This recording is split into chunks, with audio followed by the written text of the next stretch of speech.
একটা বিষয় আমি সত্যি কথা আজকে খুব বড় বড় বক্তব্য দিতে চাচ্ছিলাম না।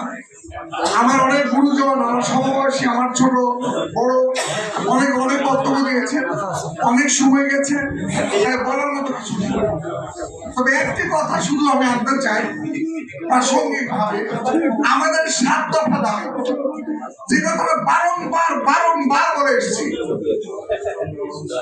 আমার এই দলের লেখক অতীতে 5 ছিল, 8 ছিল, কিন্তু এখন এসএসসির নিচে কোনো দলের লেখক নাই, এবং মাস্টার্স পর্যন্ত শিক্ষাগত যোগ্যতা আছে।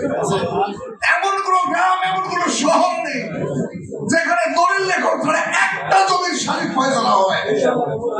তাহলে কেন আমরা অবহেলিত?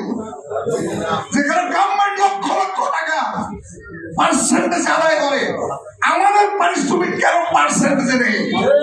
ওই 4,000 5,000 টাকা আমি চাই না, আমাদের পারিশ্রমিক পার্সেন্টেজ আসা হোক। আপনাকে ধন্যবাদ। কমিটি যে কথা উঠেছে পূর্ণাঙ্গ না হলো আংশিক কমিটি আজকে উপস্থাপন করা হবে ইনশাল্লাহ। আপনাদের দাবি ইনশাল্লাহ পূরণ হবে। তবে একটি কথা বলি, 40 বছরের পেশায় আমার বংশে কেউ পেশায় নেই, আমার বাবা একজন শিক্ষক।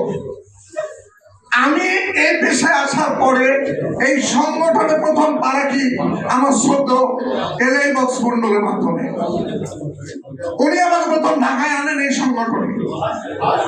আমার উনি একজন গুরুজন, এর পাশাপাশি ছিলেন নাটোরের আব্দুল রশিদ সাহেব, ছিলেন চাপায়ের আমিনুল ইসলাম মাস্টার।